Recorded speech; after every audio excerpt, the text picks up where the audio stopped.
Welcome back to Zuko Builds. This week we're going to do another tips and tricks video.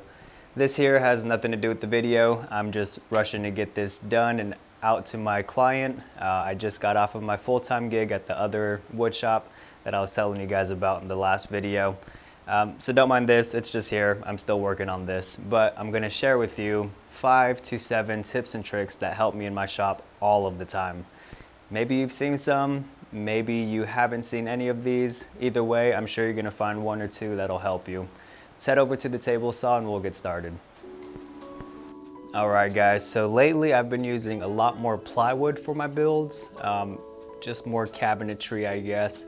So I've been finding better ways to edge band the plywood edges. As you know, some people actually like the edge showing, the plywood edges showing. A lot of people don't, they want them covered. And you can buy those iron-on edge bands. I just don't like them. I'd rather have just a real piece of wood that I can cut here. So to do that, we're gonna be using a feather board, and I'm gonna bring you in closer to show you how.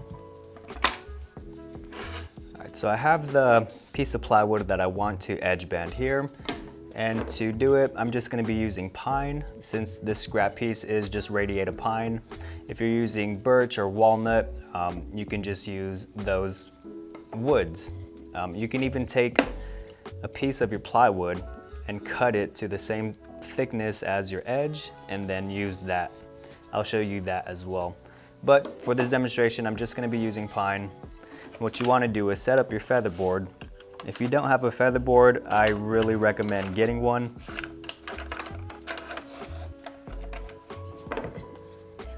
Yeah, these things come in handy. So now what you want to do is set your fence to where you are gonna get a strip that's about 1/8 of an inch. So once you have it where you want it, go ahead and lock your fence down, and all you're gonna do is bring your feather board over, press it firmly against your workpiece or your piece that you'll be using to edge band with.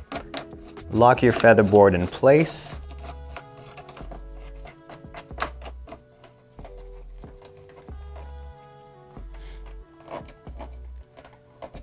From here, you'll go ahead and make your first cut. After you make your first cut, there's gonna be a gap between your feather board and your piece, so you just scoot your fence over till they're touching. I'll show you that, but let's go ahead and make our first cut.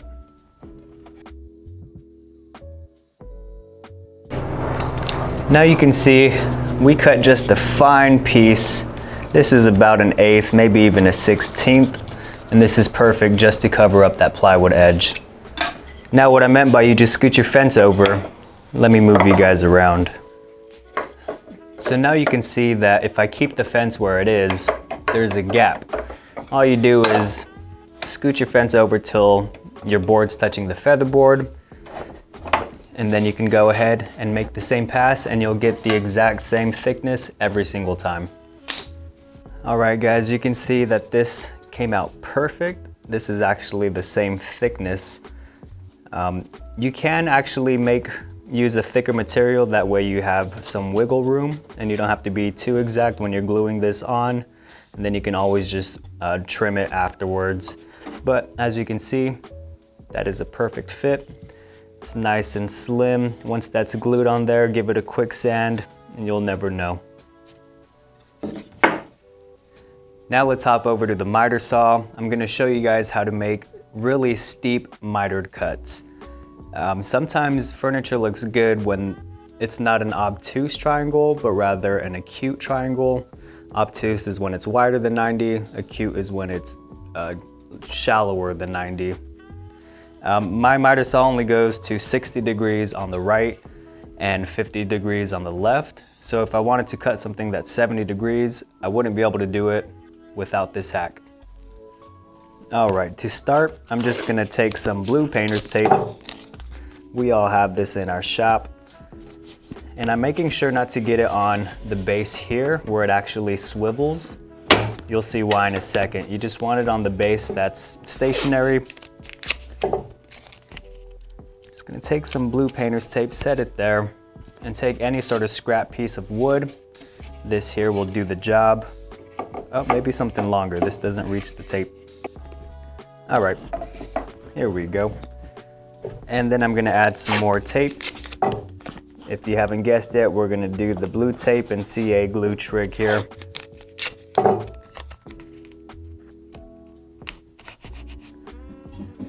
Take your CA glue, put a little dab on either side.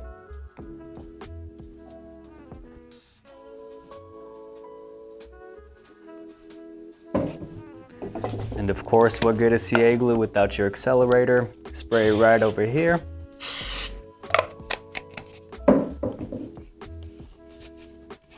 Then press your board up against your fence and then press down. Let that CA glue do its thing. All right, we're looking good. So now we can swivel this over to 45 degrees. We're gonna make a cut this way, and then we'll swivel it to the other 45 degrees and make a cut there.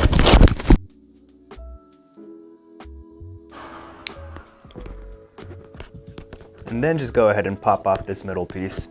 And now we're good to go. So how this works is, we are now gonna use these as our fence, and you'll see I already marked out a 45-degree line here.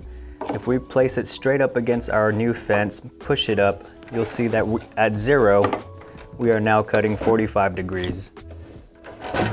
So if you wanted to cut 60 degrees, you'll now move your fence over to 20, and that'll be 60 degrees, a much steeper cut. If you wanted to do something more crazy, let's say 70 degrees, we'll move our fence over to 30. And that's how you're gonna be able to cut super steep cuts. Let's go ahead and do this. Let's exaggerate it to 70 degrees, and I'll show you how this works. All right, guys, I have my two pieces cut out here. I'm just gonna show you what your 90-degree looks like. This is your butt joint, or if you did 45-degree bevels or miters, this is what it would look like. I went ahead and did 70 degrees. So this is gonna give us a much more acute triangle. And in some pieces of furniture, this will look really cool.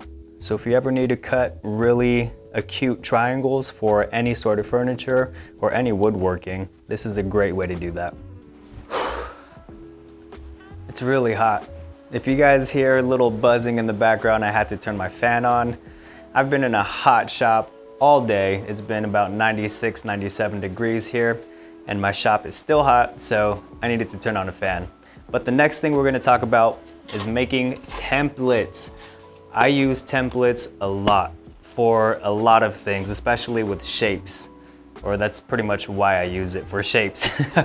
But it's a lot cheaper than buying plywood and trying to cut it out and messing it up. This is just 5mm plywood or 1/8 inch thick, and this comes in handy so much. This was for a parking sign I made for a client not too long ago, and this made sure that I can tweak this cheaper material all I want, and if I mess it up, I can just go buy a bunch more. And this made sure that I gave my client the exact shape and dimensions that she wanted without having to ruin 3/4 inch plywood or whatever sort of material that you're using. So this comes in handy. And if you're batching out things, say small coffee tables that aren't just square, this is an oval shape. You can see super thin, super easy to work with. You can sand so easily down to your lines. It comes in handy so much. I don't know if you're using templates or not, but if you're not, please do so. They are a lifesaver, a wallet saver, and just do it. Stop asking me questions, man. Go get you some thin materials and make a bunch of templates. Get weird. Next up, we're gonna talk about the proper way to brad nail, or to use a brad nailer. I just have a battery-powered Ryobi, and I didn't know this for the longest time, but when I found out how to properly shoot in brad nails, it saves me a lot of frustration. Say this was a vertical piece on like a cabinet or a dresser or any sort of piece of furniture, I would just shoot it in willy-nilly, boom, going straight up. Doesn't happen all the time, but when it does happen, we've all been there. Oh, I guess not. Okay. It doesn't happen all the time, as you can see, but we've all been here where it hits a knot or something and the brad nail comes popping out of your beautiful piece of furniture. It's really frustrating.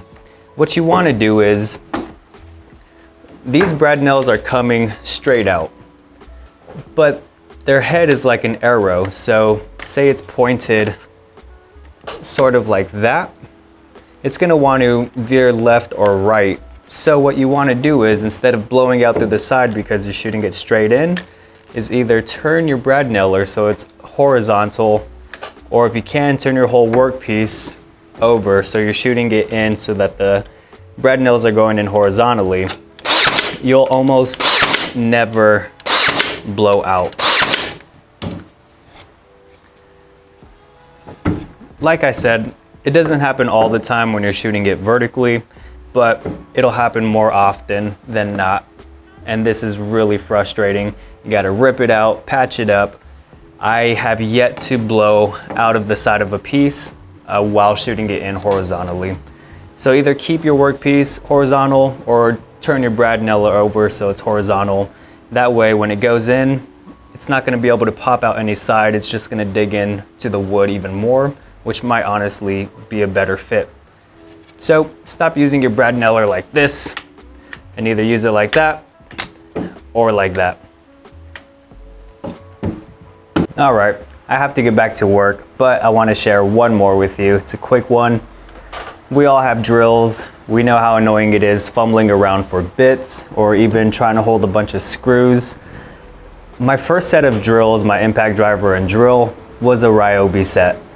They are smart in a sense where they have a magnetic catch right on the drill itself. And I really do miss that about those drill sets. So I just bought these rare earth magnets. Can you see here? I'll get closer on this, but I just CA glued some rare earth magnets here. So if I need multiple bits, like a countersinking bit and one for a pilot, I can just stick it right here. Don't have to go looking for it. And when it comes to my impact driver, I always keep a Phillips number 2, a Torx, a Phillips 3, just multiple bits, and you can just pop them on and they stay there. I keep these on all the time. These came in a pack of like 10 for maybe $15 on Amazon. They're just rare earth magnets, and I just CA glued them to my drill. Haven't moved. So please try this. If you have a bunch of screws or something you need to fasten, I put like 20 on there at a time and they all stick to each other because the magnet is it's radiating through all the screws. That's been a huge help. Anyway, thank you guys for watching. I'm gonna get back to working on this. I'm tired of sweating, so I wanna finish up, go inside, take a shower, have a beer. But hope you guys have a great rest of your week. Thank you for watching. Hit that thumbs up if you liked it. Subscribe if you're not already. And I'll see you guys next time. Woo!